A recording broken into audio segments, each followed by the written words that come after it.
Welcome to another episode of The Dissection. There's some drama in the EFF. Not really drama, but just something that I think is curious in this moment of the political party's history. What's happening is one of their early founding leader, I think, of the Student Command or something like that, he is leaving the economic freedom fighters. And then the economic freedom fighters are saying, but we didn't know you anymore. We don't know you like that anymore. Who are you? And it's a whole, you're not breaking up with us, we're breaking up with you type of situation. So there's also another letter that the EFF has sent out. But let's look at this first letter, which was from yesterday, from Mpho Morolane, and he's saying, I'm out. Basically, it says, Dear Secretary General of the EFF.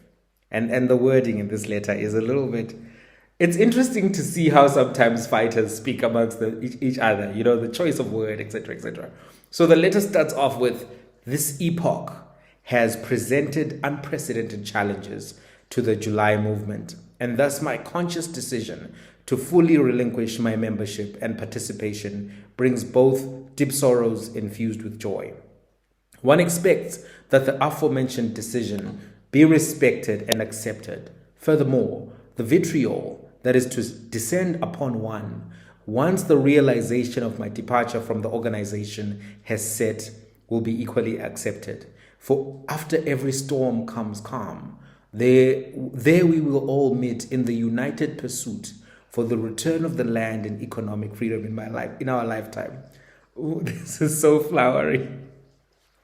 Boy, do you speak like this, bruh? I mean, I'm just reading this and I'm just dying here. All right, let's go on. He's joined, by the way, he's joined the MK party now, Mpho Morolane. But we'll talk about that towards the end. Let me continue with the letter. It is with great difficulty. Why is he referring to himself in third person? Anyway, let's go. It is with great difficulty that one has decided to step away from a decade-long affiliation with the economic freedom fighters. My service to the organization has been with humility, integrity, and respect. It should be noted that one, okay, let me be serious, that one was never enticed into opposing the posture of the organization publicly and on unsanctioned platforms, even in instances where one was firmly opposed. The language, right.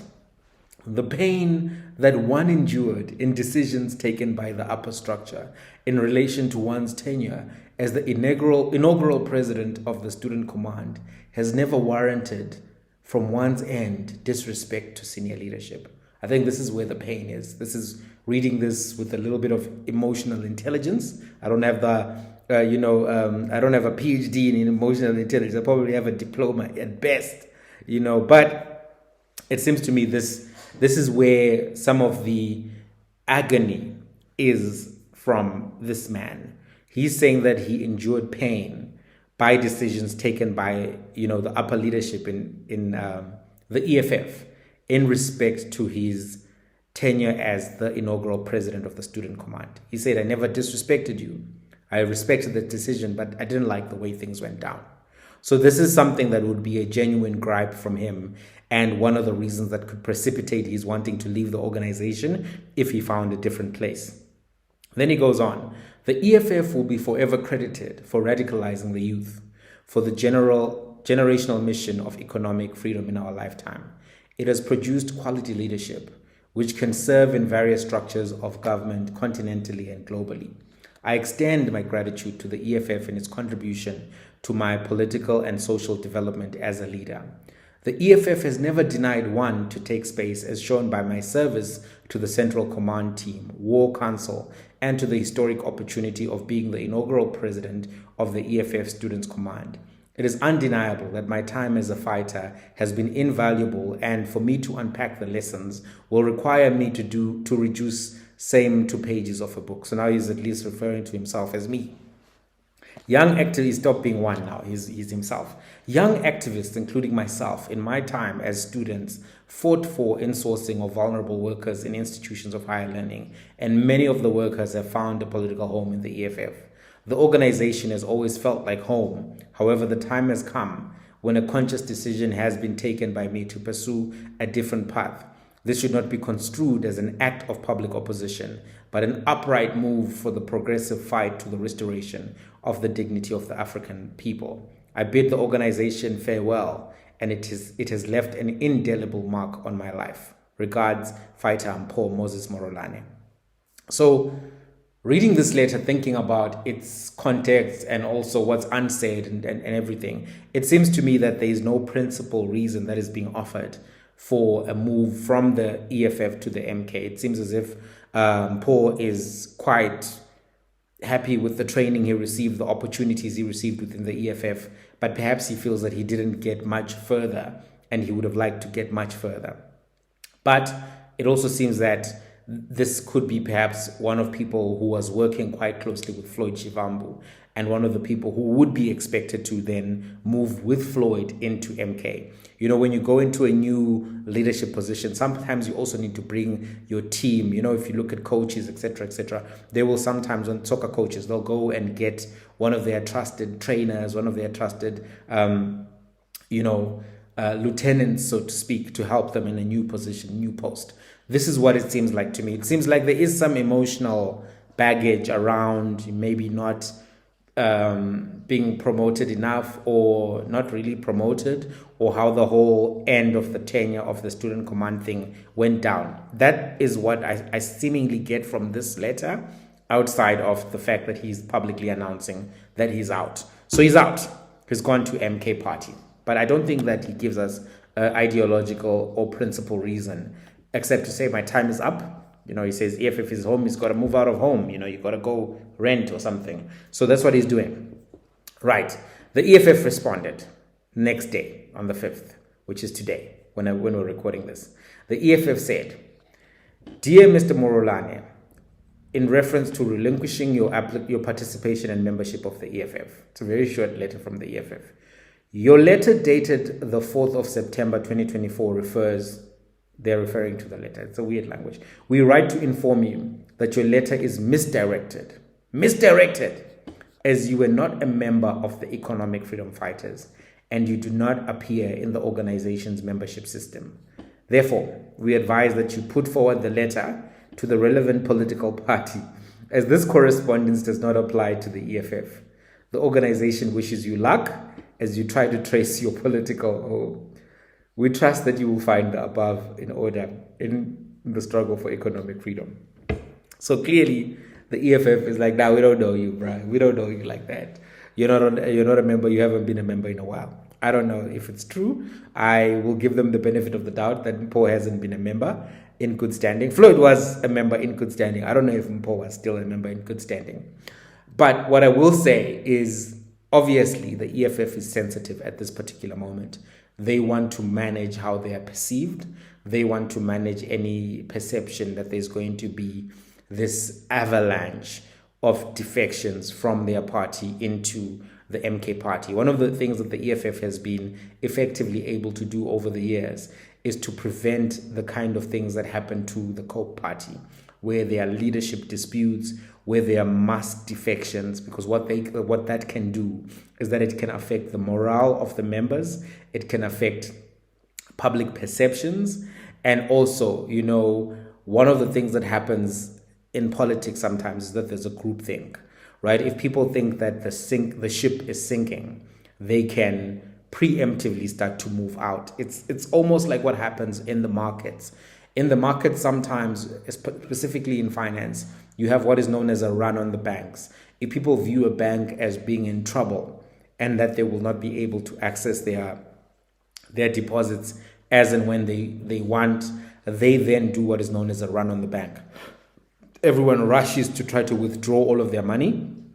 But because banks use what is known as fractional reserve lending, meaning that they collect a lot of deposits, but they actually hold on to only a fraction of those deposits, and they lend the rest of those deposits out to businesses and individuals so that they can make interest off that money, right? And that's basically the financial system in a nutshell is based on this fractional reserve lending as an engine of economic growth, but also an engine of creating wealth out of nothing. So the point I'm trying to make in a roundabout way is that when there's a perception of weakness, when there's a perception that people are going to another place, that sometimes can lead to your organization having an avalanche and losses. So the EFF is obviously in a sensitive time, and this is why they're responding quickly to these type of public announcements, and also trying to show that no, actually this guy, we don't even know this guy like that. He's not one of us. He hasn't been one of us, and this is part of where things stand right now. At the same time, it seems as if there are other letters that the EFF has been sending out, which also are interesting because they're trying to manage consequences for people that they feel didn't perform but actually are still in leadership. And perhaps this is a good strategy going into 2026 local government elections. Try to make sure you have real ones driving every vehicle so that you can actually get some success. So this is another letter that I think is worth reading from the EFF. I'm not going to say who it's addressed to, but it's an interesting letter in any event. Fighter. These EFF letters are numbered in paragraphs, and the paragraphs are numbered. Fighter.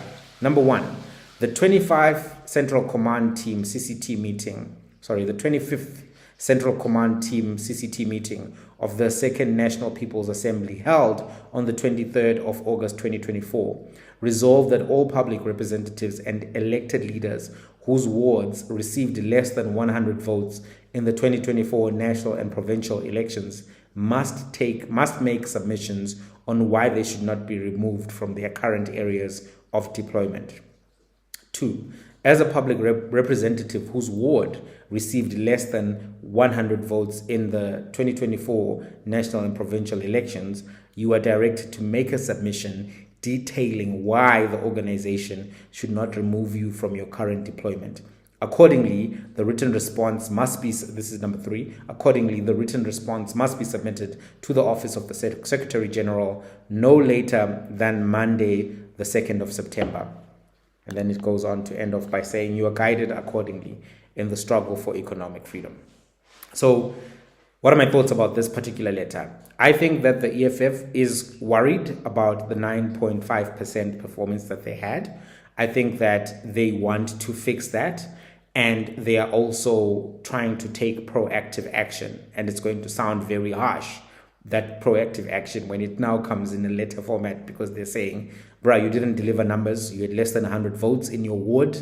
A ward is a big area. So for you to not get 100 votes as a senior leader of the EFF, someone who's directly benefiting from that, may indicate that there was no campaign strategy in your area. There was no get out the vote process in your ward. I think that the EFF is justified in doing that. I think if you cannot get 100 votes, I mean, with just family members, you're on about 10. Childhood friends and high school friends, you're on about 30, 40. You just need to go door to door. Wards are big, man. Ward 67, for example, we just recently had a by-election.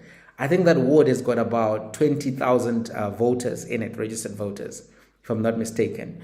So failure to get 100, no, that's not good. That's not good. You know, when I was at university, I used to be involved in student elections every now and again. Sometimes I'd moderate debates, etc. Yeah, so getting like 100 votes, no. That's not good. That's not good. So I think that they are fair in bringing this up, and you need to be able to hold people accountable. 100 votes, even 500, to be quite honest with you, is still an underperformance in a whole ward from somebody who has a prominent position. It basically means that you didn't do your share of the campaign work. And I think if they want to stand a chance, they will have to have this level of granular accountability. Accountability is okay. I think that we don't have enough accountability in politics. People walk around saying, I've got numbers, I bring numbers, and then they bring nothing. Those people have to be held accountable in a very direct way. I think it's necessary. And I think the EFF is obviously trying to improve their prospects, and they have to make sure that there are no slackers in their organization. You know, one of my favorite scenes in the movie 300 is when Leonidas is accosted, I guess we can just say accosted. These farmers, etc., meet up with him, and they say, hey, we want to join you. We heard you're going to fight. Then he says to them, hey, man, hey, I'm not so sure. And then he says, what's your profession to this other guy? The one guy says, I'm a farmer. The other guy says he's a whatever. He's a whatever. Then he's like, Sparta, what is your profession? And then they all go, how? And then he says to the dude who approached him, it seems I have brought more soldiers than you. And I have butchered that scene, and if you've watched the movie, at least you know it. But I appreciated that moment because what it said to me is that if you have 300 real ones, you are much better than somebody who comes with 5,000 pretenders, 10,000 pretenders. So always make sure that you're surrounded by real ones. Always make sure that you're surrounded by real ones. And right now, the EFF has to really vet whether or not they're surrounded by real ones, because MK is on the scene. They've got a lot of momentum. They've got a lot of energy on their side. They've got 2.5 million votes. So some people are like, hey, maybe this thing has got a longer runway, right? Obviously, there's this coalition government between the DA and the ANC and 8 other parties, which is getting a lot of media attention, getting a lot of hype, lots of fights between certain people. Gayton McKenzie on his own media tour as now the ambassador of the coalition, because of the way that he can just be so joyful about, Kemrata Kaufela, Lina, Krata Ramaphosa, Kakisheba Koloyaka, Blue Lights, Kakisheba, Tijo Tsaka.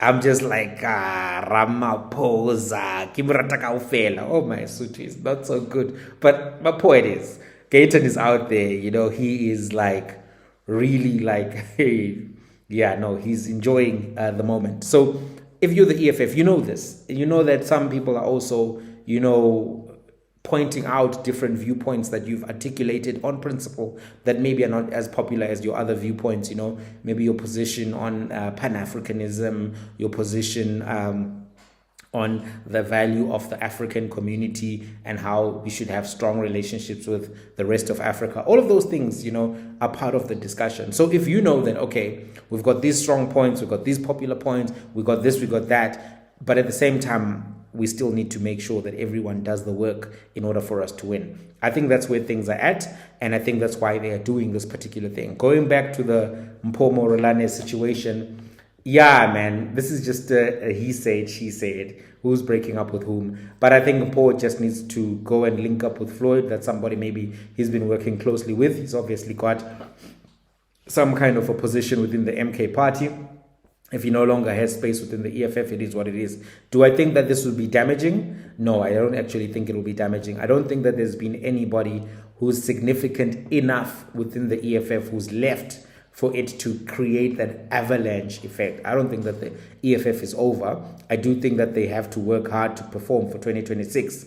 If they underperform in 2026, then there's going to be a conversation. But if they can get their house in order and push, they're going to be okay. If somebody like Dr. Mbuyisenindlo's left, that would be explosive.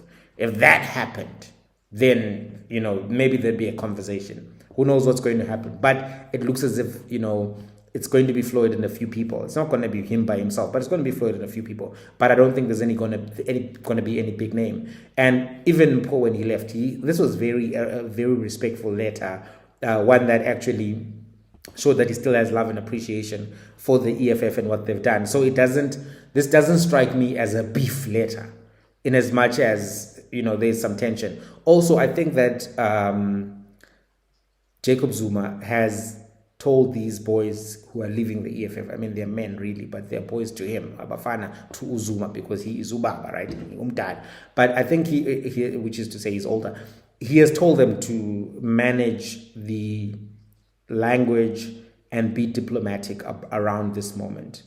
This can be something that can really end up wounding both the EFF and the MK if not done with delicateness, with the kind of just sensitivity to emotions, to egos, to ambitions, etc. So it still looks as if the MK side is not really going full force in terms of like picking a fight with the EFF. And it would be a mistake for both of these parties, which collectively have 25% of the vote, to fight amongst each other when they have opponents in that neoliberal side of the political spectrum who are currently governing the country. And it also would be a distraction because people really expect them to represent them and fight for their interests, not fight over, members, etc., etc. So that's what I think. I don't know what you think. Let's have a conversation in the comments. If you haven't subscribed, please subscribe. It's free, mahala, that thing. I'm making subscriptions free for 5 more years. Free 99,